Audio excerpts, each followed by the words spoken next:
Hi dears, welcome to Rubin's vlog. ഇന്നത്തെ വീഡിയോയിൽ രാവിലെ മുതൽ രാത്രി വരെയുള്ള കുറച്ച് വിശേഷങ്ങളാണ് ഇൻക്ലൂഡ് ആക്കിയിട്ടുള്ളത്. എൻ്റെ വീഡിയോ കണ്ട് ഇഷ്ടമാവുകയാണെങ്കിൽ ലൈക്ക് ചെയ്യുക, സബ്സ്ക്രൈബ് ചെയ്യാതെയാണ് കാണുന്നതെങ്കിൽ ഒന്ന് സബ്സ്ക്രൈബ് ചെയ്ത് സപ്പോർട്ട് ചെയ്യാൻ മറക്കല്ലേ. ഇന്ന് രാവിലെ കുട്ടികൾക്കൊന്നും ക്ലാസ് ഇല്ല കേട്ടോ, അങ്ങനത്തെ ഒരു ദിവസമാണിത്. അപ്പോൾ ഞാൻ കുറച്ച് വൈകിട്ട് തന്നെയാണ് കേട്ടോ എണീറ്റിട്ടുള്ളത്. ഞാൻ നിസ്കരിക്കാൻ വേണ്ടി എണീറ്റിരുന്നു, പിന്നെ കുറച്ച് നേരം കൂടി അവിടെ കിടക്കട്ടെ എന്ന് വിചാരിച്ച്, കുട്ടികളൊക്കെ ഉറങ്ങുകയാണല്ലോ. അപ്പോൾ അങ്ങനെ കിടന്നിട്ടുണ്ടായിരുന്നു. അപ്പോൾ എഴുന്നേറ്റപ്പോൾ ഒരു 8 മണിയൊക്കെ ആയിട്ടുണ്ട് കേട്ടോ. അപ്പോൾ അതാ ഞാൻ കിച്ചണിലേക്ക് പോവുകയാണ്. ജനലും വാതിലൊക്കെ ഒന്ന് തുറന്നിട്ടിട്ടുണ്ട്. നല്ല ഫ്രഷ് എയർ ആയിരിക്കുമല്ലോ രാവിലെ തന്നെ ഉണ്ടാവുക. ആ ഒരു എയർ ഭയങ്കര ഒരു പോസിറ്റീവ് എനർജിയാണ് കേട്ടോ നമുക്ക് കിട്ടുക. പിന്നെ ദാ കിച്ചണിലേക്ക് എത്തിയിട്ടുണ്ട്. അവിടുത്തെ വാതിലൊക്കെ ഒന്ന് തുറന്ന് പുറത്തേക്കൊക്കെ ഒന്ന് നോക്കുക, അങ്ങനെ നിൽക്കും കേട്ടോ. പിന്നെ ഒരു ഗ്ലാസ് വെള്ളമൊക്കെ അവിടെ നിന്ന് അവിടെ ഇങ്ങനെ ആ വാതിലിൻ്റെ അവിടെ ആ പടിയിലൊക്കെ ഇരുന്നിട്ട് ഇങ്ങനെ കുടിക്കും കേട്ടോ. അങ്ങനെയൊക്കെയാണ് ഞാൻ ചെയ്യുക. അപ്പോൾ നമ്മൾ റിലാക്സ് ചെയ്തിട്ട് ഇങ്ങനെയൊക്കെ ചെയ്യുമ്പോൾ എന്തോ ഭയങ്കര ഒരു പോസിറ്റീവ് എനർജിയും നമുക്ക് മനസ്സിന് ഭയങ്കര ഒരു സുഖമൊക്കെ കിട്ടും കേട്ടോ. അങ്ങനെയൊക്കെ ഒന്ന് ഇങ്ങനെ റിലാക്സ് ചെയ്ത് ഓരോ കാര്യങ്ങളും നമ്മൾ ചെയ്യുമ്പോൾ. പിന്നെ ഈ അടുക്കളേൻ്റെ ജനൽ തുറന്നിട്ടാൽ നമ്മളെ വീടിൻ്റെ അപ്പുറത്തെ സൈഡിലാണ് സുനിയുള്ളത് കേട്ടോ. അവളുടെ വീടിൻ്റെ മുറ്റാണിത്. അപ്പോൾ അവിടേക്കൊക്കെ കുറച്ച് നേരം ഇങ്ങനെ നോക്കി നിൽക്കും കേട്ടോ. നല്ല രസമാണ് കേട്ടോ അവളുടെ മുറ്റം കാണാൻ വേണ്ടിയിട്ട്. അപ്പോൾ അങ്ങോട്ടൊക്കെ കുറച്ച് നേരം നോക്കി പിന്നെ അതാ നമ്മളെ ഡ്യൂട്ടിയിലേക്ക് കിടക്കുകയാണ്. കുറച്ച് ചായയൊക്കെ വെക്കാൻ വേണ്ടിയിട്ട് വെള്ളം വെക്കുകയാണ്. അങ്ങനെ അതാ ഞാൻ ചായക്ക് വെള്ളം വെക്കുകയാണ്. പിന്നെ ഇന്ന് ഗ്രീൻ പീസ് കറിയും കുറച്ച് പിന്നെ പൂരി ഉണ്ടാക്കാമെന്നാണ് കേട്ടോ വിചാരിക്കുന്നത്. അപ്പോൾ അതിന് വേണ്ടിയിട്ട് ഞാൻ ഗ്രീൻ പീസ് തലേദിവസം വെള്ളത്തിലിട്ട് വെച്ചിരുന്നു. അപ്പോൾ അത് നന്നായിട്ട് കുതിർന്ന് വന്നിട്ടുണ്ട്. അതൊന്ന് കഴുകി കുക്കറിലേക്ക് ഇട്ടിട്ട് പിന്നെ അതിലേക്ക് ഞാൻ മഞ്ഞൾപ്പൊടി ഉപ്പും ഇട്ടിട്ട് അങ്ങനെ വേവിച്ചെടുക്കുകയാണ് കേട്ടോ ചെയ്യുക. പിന്നെ അതിലേക്ക് ഞാൻ ഉള്ളി തക്കാളി അങ്ങനെ എല്ലാം ഒന്നിച്ചിട്ടിട്ടാണ് കേട്ടോ ഞാൻ വെക്കുന്നത്. അപ്പോൾ നമ്മളെ കുക്കറിലേക്ക് ഗ്രീൻ പീസ് ഇട്ട് കൊടുക്കുക. പിന്നെ അതിലേക്ക് ഞാൻ ഒരു വലിയുള്ളി എടുത്തിട്ടുണ്ട്, ഒരു മീഡിയം സൈസ് തക്കാളി, പിന്നെ കുറച്ച് വെളുത്തുള്ളി. ഇങ്ങനെ പയറ് വർഗ്ഗങ്ങളൊക്കെ ആവുമ്പോൾ വെളുത്തുള്ളിയൊക്കെ ഇടുന്നത് നല്ലതാണല്ലോ, നമുക്ക് ഗ്യാസ് അങ്ങനെയുള്ള സംഭവങ്ങളൊന്നും ഉണ്ടാവില്ല. പിന്നെ പച്ചമുളക് ഇടുന്നുണ്ട്. തേങ്ങ അരക്കുന്ന കറി ആയതുകൊണ്ട് മധുരം വേണ്ട എന്ന് വിചാരിച്ചിട്ടാണ് നമ്മൾ പച്ചമുളക് യൂസ് ചെയ്യുന്നത്. മുളക് പൊടിയൊന്നും യൂസ് ചെയ്യുന്നില്ലല്ലോ, അതാണ് കേട്ടോ. അപ്പോൾ നമ്മൾ അരിഞ്ഞ സാധനങ്ങളെല്ലാം ഒന്നിച്ച് തന്നെ അതിലേക്ക് ഇട്ട് കൊടുക്കുക. വെളുത്തുള്ളിയൊക്കെ ചതക്കേണ്ട ആവശ്യമൊന്നുമില്ല, ഇഞ്ചി ഇടുന്നില്ല. അപ്പോൾ അതൊക്കെ അങ്ങനെ തന്നെ ഇട്ട് കൊടുത്താൽ മതിയാവും. ഇത് വേവുന്നതിൻ്റെ കൂട്ടത്തിൽ അത് നന്നായി വെന്തോളും. അപ്പോഴേക്കും ഇതാ നമുക്ക് ചായയൊക്കെ തിളച്ച് വിട്ടിട്ടുണ്ട്. ഇന്ന് കട്ടൻ ചായയാണ് കേട്ടോ ഉണ്ടാക്കുന്നത്. ഇന്ന് പാല് കിട്ടിയിട്ടില്ല, അപ്പോൾ എല്ലാവർക്കും കട്ടൻ ചായ തന്നെയാണ് കേട്ടോ ആക്കുന്നത്. രാവിലെ ഇവിടെ അധികവും ഞാൻ പാലൊഴിച്ച ചായ തന്നെയാണ് കേട്ടോ ഉണ്ടാക്കുക. അത് ഞാൻ മധുരമൊക്കെ ആക്കി പാകാക്കിയിട്ട് അത് അങ്ങോട്ട് മാറ്റി വെച്ചിട്ടുണ്ട്. പിന്നെ അത് നമ്മൾ ഗ്രീൻ പീസ് കറി വെക്കാൻ വേണ്ടിയിട്ട് അതിലേക്ക് ഉപ്പും മഞ്ഞൾപ്പൊടി മാത്രമാണ് കേട്ടോ ഇട്ട് കൊടുക്കുന്നത്. അപ്പോൾ അതൊക്കെ ഇട്ട് കൊടുത്ത് ഒന്ന് അടച്ച് കുറച്ച് വെള്ളം ഒഴിച്ച് കൊടുത്തിട്ട് അതിൽ അടച്ച് വെക്കുക. അത് ഞാൻ കുക്കറിൽ വെക്കുമ്പോൾ കുക്കർ അടുപ്പത്ത് വെച്ച് കഴിഞ്ഞിട്ട് ഞാൻ ഒരു 2 വിസിലടിച്ച് കഴിഞ്ഞാൽ അത് ഒരു 5 മിനിറ്റ് സിമ്മിലിട്ട് വെക്കും. കറക്റ്റ് വേവായി കിട്ടും കേട്ടോ. അപ്പോൾ നല്ല ഇതായിട്ട് വരും ഗ്രീൻ പീസൊക്കെ. ഏത് കാര്യം ഞാൻ അങ്ങനെ തന്നെ 2 വിസിലടിച്ച് കഴിഞ്ഞാൽ അപ്പോൾ സിമ്മിലാക്കി വെക്കും കേട്ടോ. ഏത് പയർ വർഗ്ഗങ്ങൾ വെക്കുകയാണെങ്കിലും പിന്നെ അപ്പോൾ അത് കറക്റ്റ് വേവായി കിട്ടലുണ്ട്. ഇനി ബീഫൊക്കെ വെക്കുകയാണെങ്കിലും അങ്ങനെ തന്നെ ഒരു 2 വിസിലടിച്ച് കഴിഞ്ഞിട്ട് ഒരു 10 മിനിറ്റോളം, അല്ലെങ്കിൽ ബിരിയാണിക്കൊക്കെ വെക്കുകയാണെങ്കിൽ ഒരു 15 മിനിറ്റോളം സിമ്മാക്കി വെക്കും. കറക്റ്റ് വേവായി കിട്ടാറുണ്ട് കേട്ടോ. പിന്നെ നമ്മൾ കറിയിലേക്കുള്ള തേങ്ങ ചിരകിയെടുക്കുക. അതിന് വേണ്ടിയിട്ട് ഞാൻ ചിരവൊക്കെ എടുത്ത് റെഡിയാക്കി വെച്ചിട്ടുണ്ട് കേട്ടോ. അപ്പോൾ നമ്മളെ തേങ്ങ ചിരകുന്ന ചടങ്ങാണ് ഇപ്പോൾ നടക്കുന്നത് കേട്ടോ. എനിക്ക് ഭയങ്കര ഇഷ്ടമാണ് കേട്ടോ തേങ്ങ ചിരവുക, അയൺ ചെയ്യുക, അങ്ങനെയുള്ള കാര്യങ്ങളൊക്കെ ചെയ്യുന്നത് എനിക്ക് ഭയങ്കര ഇഷ്ടമാണ്. അപ്പോൾ ഇതൊക്കെ ഞാൻ ഇഷ്ടത്തോടെ ഇങ്ങനെ ചെയ്യും കേട്ടോ. നമുക്ക് ഏത് കാര്യം നമ്മൾ ഏത് ജോലികളായാലും നമ്മൾ മനസ്സിന് ഇഷ്ടപ്പെട്ട് ചെയ്യുകയാണെങ്കിൽ ഒരു മടി ഉണ്ടാവില്ല കേട്ടോ നമുക്ക്. ചില ആൾക്കാർക്ക് ഇങ്ങനെ ബുദ്ധിമുട്ടുള്ള പണികളാണ് അങ്ങനെയാണ് കേട്ടോ പറയുക. എനിക്കാണെങ്കിൽ ഇങ്ങനെയുള്ള മെനക്കെട്ട പണികളൊക്കെ ഭയങ്കര ഇഷ്ടമാണ് കേട്ടോ ചെയ്യാൻ. അപ്പോൾ അതൊക്കെ ഞാനൊരു ഇഷ്ടത്തോടെ തന്നെയാണ് കേട്ടോ ഏത് ജോലികളും ചെയ്യുക. അതുകൊണ്ട് എനിക്കതൊന്നും ഒരു പ്രയാസമായിട്ടൊന്നും തോന്നലില്ല. അപ്പോൾ ഞാൻ ചിരവൊക്കെ ഒന്ന് എടുത്ത പാടെ നമ്മൾ കഴുകി വെക്കാൻ ശ്രമിക്കുക. എന്നാൽ പിന്നെ നമ്മളെ ജോലികളൊക്കെ കഴിയുമ്പോഴേക്കും അതിൻ്റെ വെള്ളമൊക്കെ വാർന്ന് അതൊക്കെ ഒന്ന് ഉണങ്ങി കിട്ടുമല്ലോ. പിന്നെ അത് തുടച്ച് നമ്മൾ അതിൻ്റേതായിട്ടുള്ള സ്ഥലത്തേക്ക് എടുത്ത് വെക്കുകയും ചെയ്യുക. പിന്നെ അപ്പപ്പോൾ ഉണ്ടാവുന്ന പാത്രങ്ങൾ അന്നേരം കഴുകുക. ഞാൻ എല്ലാ വീഡിയോയിലും പറയുന്നതാണിത്. അപ്പോൾ നമ്മളെ കിച്ചണൊക്കെ നല്ല വൃത്തിയായി ഇരിക്കും കേട്ടോ എപ്പോഴും. പിന്നെ അത് അപ്പോഴേക്കും നമ്മളെ ഗ്രീൻ പീസൊക്കെ വെന്ത് റെഡി ആയിട്ടുണ്ട്. നമ്മൾ ചിരവി വെച്ച തേങ്ങയൊക്കെ ഒന്ന് ജാറിലേക്ക് ഇട്ട് കൊടുത്തിട്ട് അരച്ചെടുക്കാം. അതിലേക്ക് പിന്നെ ഞാൻ ചെറിയുള്ളിയും ഒരു 3-4 ചെറിയുള്ളിയും പിന്നെ ഒരു 2-3 അല്ലി വെളുത്തുള്ളി ഇട്ടിട്ടാണ് അരക്കുന്നത്. ജീരകം അങ്ങനെ ഒന്നും യൂസ് ചെയ്യുന്നില്ല. ഭയങ്കര ടേസ്റ്റാണ് കേട്ടോ ഈ കറി. എല്ലാവർക്കും അറിയായിരിക്കും. പക്ഷേങ്കിൽ ഈ കറി എല്ലാവർക്കും ഞാൻ വെക്കുമ്പം ഭയങ്കര ഇഷ്ടമാണ് കേട്ടോ. അപ്പോൾ ഞാൻ വെക്കുന്ന രീതി ഒന്ന് കാണിച്ചു എന്നേ ഉള്ളൂ. പിന്നെ ഞാൻ പൂരിക്ക് കുഴക്കാൻ വേണ്ടിയിട്ട് വെള്ളം വെക്കുകയാണ് കേട്ടോ. ഞാൻ തിളച്ച വെള്ളത്തിലാണ് പൂരിക്ക് കുഴച്ചെടുക്കുക. അപ്പോൾ നല്ല സോഫ്റ്റും നല്ല പിന്നെ ഇതായിട്ട് കിട്ടും കേട്ടോ. ഒട്ടും എണ്ണ കുടിക്കാത്ത നല്ല പൂരിയായിരിക്കും. അപ്പോൾ നമ്മളെ ഗ്രീൻ പീസൊക്കെ കറക്റ്റ് വേവായി വന്നിട്ടുണ്ട്. പിന്നെ അതിലേക്ക് ഞാൻ തേങ്ങയൊക്കെ അരച്ച് ഒഴിച്ചു കൊടുത്ത് ഒന്ന് തിളക്കാൻ വേണ്ടി വെച്ചതാണ്. അപ്പോഴേക്കും നമ്മൾ പൂരിക്ക് വെച്ച വെള്ളം തിളച്ചിട്ടുണ്ട്.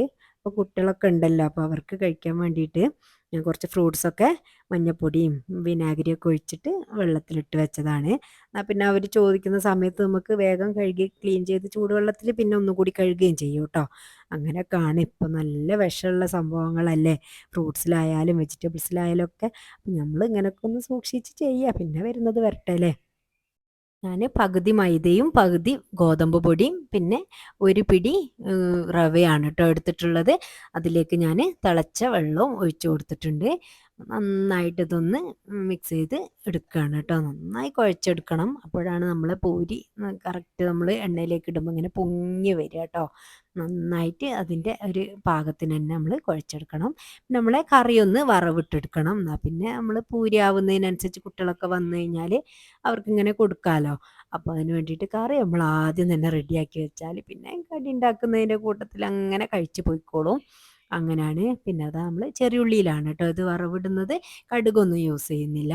കടുകിനേക്കാളും ചെറിയുള്ളി യൂസ് ചെയ്യുമ്പോഴാണ് ഈ കറീൻ്റെ യഥാർത്ഥ ടേസ്റ്റ് കിട്ടുക. അപ്പോൾ നമ്മൾ അതൊക്കെ ഒന്ന് താളിച്ചൊഴിച്ചിട്ടുണ്ട്. ഇങ്ങനെ ഒരു തേങ്ങ അരച്ച ഗ്രീൻ പീസ് കറിയും പൂരിയും ആണെങ്കിൽ ഇവിടെ കുട്ടികൾക്കൊക്കെ ഭയങ്കര ഇഷ്ടമാണ് കേട്ടോ. ഞാനിങ്ങനെ ലീവ് ഉണ്ടാവുന്ന ദിവസങ്ങളിലൊക്കെയാണ് ഞാനിങ്ങനെ എണ്ണക്കടിയൊക്കെ രാവിലെ തന്നെ ഉണ്ടാക്കുക. കാരണം അവർ സ്കൂളിൽ പോയിട്ട് ഒരു മയക്കമായിരിക്കുമല്ലോ നമ്മൾ ഈ എണ്ണയുള്ള പലഹാരങ്ങളൊക്കെ രാവിലെ തന്നെ കൊടുത്ത് അവർക്ക് കഴിച്ച് പോയാൽ. അപ്പോൾ അതിന് വേണ്ടി ഞാനിങ്ങനെ ലീവുള്ള ദിവസങ്ങളിൽ ഇങ്ങനെയൊക്കെ ഉണ്ടാക്കാറുള്ളൂ കേട്ടോ. അല്ലാത്ത ദിവസം പത്തിരി, ദോശ, അല്ലെങ്കിൽ നമ്മളെ പിന്നെ ഉഴുന്ന് ദോശ, അല്ലെ വെള്ളപ്പം, അങ്ങനെ ഇടിയപ്പം, അങ്ങനെ അങ്ങനെ മാറി മാറി ഉണ്ടാക്കും കേട്ടോ. അപ്പോൾ നമ്മളെ പൂരിയൊക്കെ ഓരോന്നോരോന്നായിട്ട് ഞാനിങ്ങനെ ചുട്ടെടുക്കുന്നുണ്ട്. നമ്മൾ പൂരിയൊക്കെ ഉണ്ടാക്കുമ്പോൾ ഏത് എണ്ണ പലഹാരങ്ങൾ ഉണ്ടാക്കുമ്പോഴായാലും ഇനി കറിൻ്റെ കയ്യിലായാലും ഒക്കെ നമ്മളൊരു അടുപ്പിൻ്റെ അടുത്തൊരു പ്ലേറ്റ് വെച്ചിട്ട് അതിലേക്ക് കയ്യിലുകളൊക്കെ വെക്കുകയാണെങ്കിൽ നമ്മളെ ഗ്യാസ് സ്റ്റോപ്പൊക്കെ എപ്പോഴും നല്ല ക്ലീൻ ആയിട്ടിരിക്കും കേട്ടോ. അപ്പോൾ അതിന് വേണ്ടിയിട്ട് എപ്പോഴും നമ്മൾ അങ്ങനെ ഒരു പ്ലേറ്റ് വെച്ച് കൊടുക്കുന്നത് നല്ലതാണ്. അപ്പോഴേക്കും കുട്ടികളൊക്കെ ഇങ്ങനെ എഴുന്നേറ്റ് വന്നിട്ടുണ്ട്. എൻ്റെ നാത്തൂൻ്റെ മോളും ഉണ്ട് കേട്ടോ. മക്കൾ രണ്ടാളും ഇവിടെ ഉണ്ട്. അപ്പോൾ അവർക്ക് വീട് പണി നടക്കുകയാണ് കേട്ടോ. വീട്ടിൽ കൂടാനൊക്കെ ആയിട്ടുണ്ട്.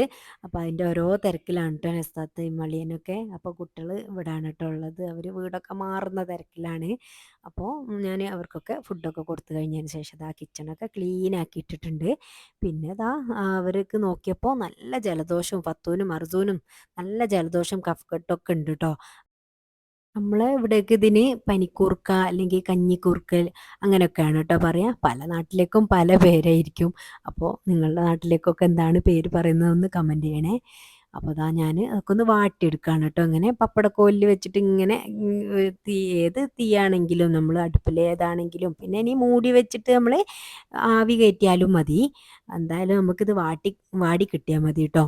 അപ്പോൾ അതിന് വേണ്ടിയിട്ട് ഞാൻ പനിക്കൂർക്കൊക്കെ അങ്ങനെ തീയിൽ കാണിച്ചിട്ട് അതൊന്ന് വാട്ടിയെടുത്തിട്ടുണ്ട്. അപ്പം നല്ല നീര് കിട്ടും കേട്ടോ അങ്ങനെ വാട്ടിയെടുക്കുമ്പോൾ. പിന്നെ കുറച്ച് ഇഞ്ചി ചതച്ചതും കൂടിയുണ്ട്. അതിൻ്റെ നീരും കൂടി ഇങ്ങനെ പിഴിഞ്ഞെടുക്കുന്നുണ്ട് കേട്ടോ.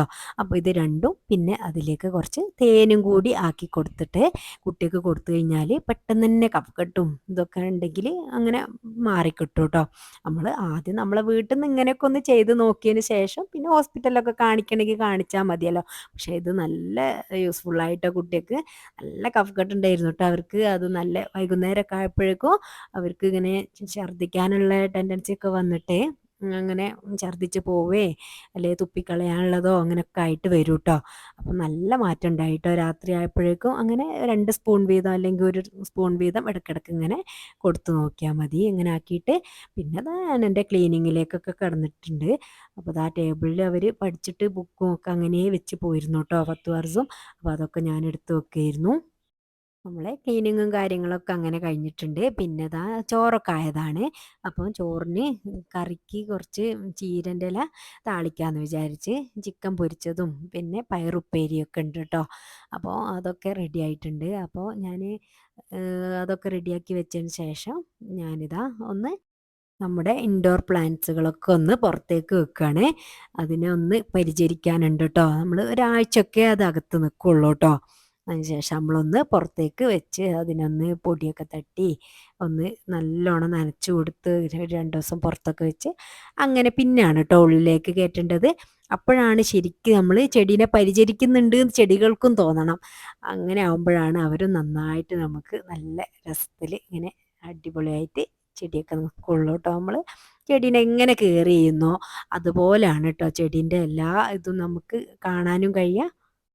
അഗ്ലോണിമ ചെടികൾന്ന് വെച്ചാല് നമുക്ക് നേരിട്ട് സൂര്യപ്രകാശം അടിക്കണമെന്നില്ല. എന്നാല് തട്ടുകയും വേണം. അങ്ങനെയാണ്. പിന്നെന്ന് വെച്ചാല് നമ്മൾ ആഴ്ചയിൽ ഒരു ദിവസം ശരിക്ക് തന്നെ നനച്ചു കൊടുക്കണം. അല്ലാത്ത ദിവസങ്ങളിൽ നമ്മൾ ഇങ്ങനെ ഇലകളിലും പിന്നെ വേരിലേക്കൊക്കെ ഒന്ന് സ്പ്രേ ചെയ്ത് കൊടുത്താൽ മതിയാവും ട്ടോ. പിന്നെ ഞാനിതാ 1 ലിറ്റർ വെള്ളത്തിലേക്ക് 2 മൂടി വേപ്പെണ്ണ എടുത്തിട്ടുണ്ട്. അത് എടുത്തിട്ട് മിക്സ് ചെയ്തിട്ട് അതിങ്ങനെ തളിച്ച് കൊടുക്കും ട്ടോ. അങ്ങനെ സ്പ്രേ ചെയ്ത് കൊടുക്കാറുണ്ട്. അപ്പോൾ നമ്മളെ പുഴുക്കേട് അങ്ങനെയുള്ള സംഭവങ്ങളൊക്കെ ഇലക്കുണ്ടെങ്കിൽ ഇനിയിപ്പോൾ വരാതിരിക്കാനും അതങ്ങനെ നല്ലതാണ് ട്ടോ. നമ്മൾ മാസത്തിൽ ഒരു പ്രാവശ്യമൊക്കെ അങ്ങനെ ചെയ്യുന്നത് നല്ലതാണ്. പിന്നെ എനിക്ക് കുറച്ച് അഗ്ലോണിമ ചെടികൾ നടാനുണ്ടായിരുന്നു. അതിന് വേണ്ടിയിട്ട് നമുക്കിവിടെ കമ്പോസ്റ്റ് വളമുണ്ട്. അപ്പോൾ അതും മിക്സ് ചെയ്തിട്ട് ഞാൻ മണ്ണെടുത്തിട്ടുണ്ട് കേട്ടോ. സാധാ മണ്ണാണ് എടുത്തിട്ടുള്ളത്.